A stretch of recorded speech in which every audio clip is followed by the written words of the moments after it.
Benvinguts a Món de Llengua. Avui toca tombar falsos mites i matisar alguns comentaris que es diuen de l'examen, dels exàmens de certificació de valencià de les diferents institucions. Avant!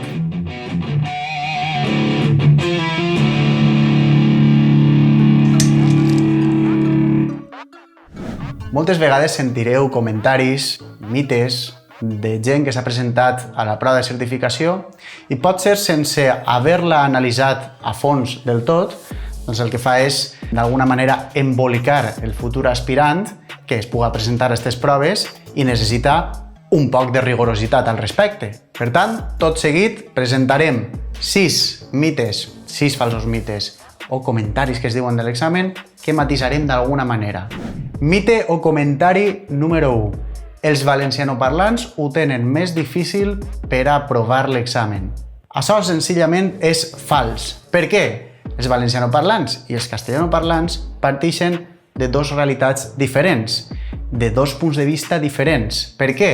Un valencianoparlant pot partir des d'una fonètica molt bona, un lèxic, diguem-ne, que s'ha mamat des de ben xicotet, i un castellanoparlant parteix d'una base més acadèmica, en la qual pot ser la fonètica no és tan acurada com el cas valencianoparlant i el lèxic és a voltes més impostat.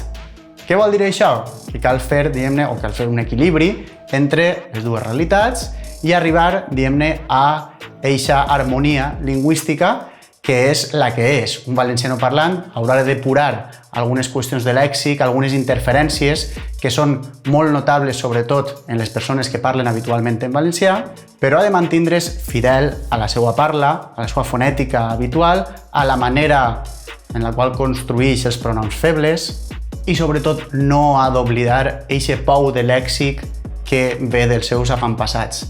El castellanoparlant, per la seva banda, ha de tractar de dinamitzar la llengua, de fer-la més viva, de fer-la més natural. I la llengua es naturalitza senzillament usant-la en els diferents àmbits d'ús, valga la redundància, perquè així la persona el que fa és adonar-se dels diferents registres i d'una cosa molt important que se'ns oblida moltíssimes vegades, que és adequar la parla a cada situació. No cal erigir-nos en noucentistes ni en personatges que fan el llenguatge més artificiós, sinó senzillament, a banda de fer una llengua més natural, més plana i sobretot més real, saber que cal depurar, en aquest cas, la fonètica, les construccions més col·loquials de la llengua que donen una vivacitat a l'idioma molt gran, etc. Fals mite o comentari número 2. Tu posa construccions difícils ahí i veuràs com t'aprovaran. No i 1000 vegades no. El que no podeu fer és el que veig moltes vegades en exàmens orals, exàmens escrits, que és posar construccions recargolades, connectors que no aporten contingut. No, per favor. Perquè és que, a més, moltes vegades vos n'aneu de l'adequació, vos n'aneu del discurs. És a dir, no podeu farcir, per exemple, en un diàleg, en una interacció oral, el discurs d'entrada, a la babalà, d'antuvi, no gens menys, àdux. El que heu de fer és no començar la casa per la teulada. Primer centreu-vos en el contingut, és a dir, feu una bona pluja d'idees dels orals, dels escrits, etc. I després ja vindran els mecanismes de cohesió, els mecanismes que estructuren bé el discurs i estructuren bé el text. Però, per favor, aneu molt en compte amb aquestes qüestions de registre. Fals mite o comentari número 3. No sé per què necessites saber com es fa un blog o un tweet o una entrada de Facebook o coses d'eixes per acreditar el meu nivell de llengua. Si bé és cert que molta gent pensa que examinar-se d'una prova d'eixes característiques només requereix saber estructures gramaticals i lèxiques, està completament equivocat. Per què? Perquè necessiteu saber, tal com prescriu el marc europeu comú de referència de les llengües, diferents tipologies textuals, diferents gèneres, diferents situacions comunicatives, diferents realitats en les quals s'emmarca la llengua. I la llengua no és el codi.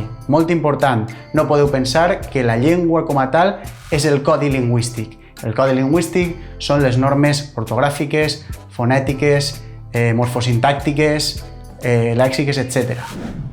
Fals mite o comentari, en este cas número 4. No sé per què m'han suspès la redacció si no he fet faltes. És cert que és molt important arribar al nivell en què no feu cap falta en l'expressió escrita ni tampoc en l'oral. Però recordeu que una graella d'avaluació té moltes parts.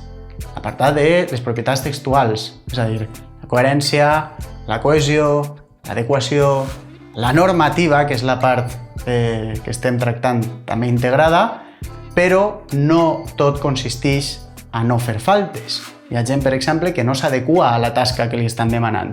Directament no llig l'enunciat. O pot ser no ha posat el títol, que seria una qüestió més relacionada amb l'adequació o amb la coherència, perquè tots els textos, excepte els conversacionals, porten títol, per exemple.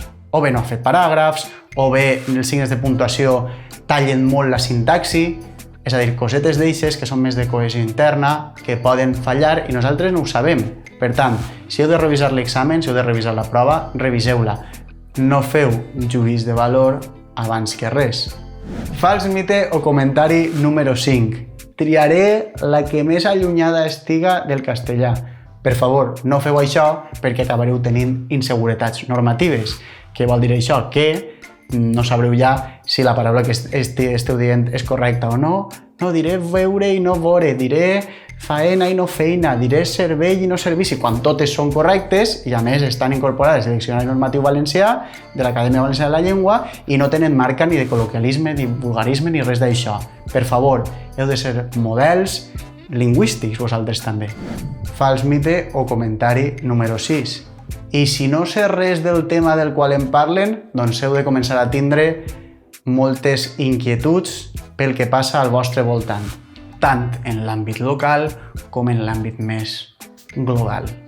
I per a això necessiteu conèixer fonts, necessiteu conèixer diaris, premsa de tot tipus, que estiga ben escrita, que siga model per a vosaltres, com per exemple, què sé jo, La Veu, la revista Saó, la versió del diari, que és una de les, en valencià, que és una de les més acurades pel que fa al model lingüístic, la versió valenciana de VilaWeb, és a dir, teniu moltes fonts i a més molts twitters, molts facebooks fiables de la Generalitat, de Valencià la DIPU, etc., que vos poden ajudar a tindre inputs visuals i contingut d'actualitat, notícies, articles d'opinió, tot tipus d'esdeveniments que vos ajuden a no només saber-ne el contingut, sinó també saber el contingut en la vostra llengua.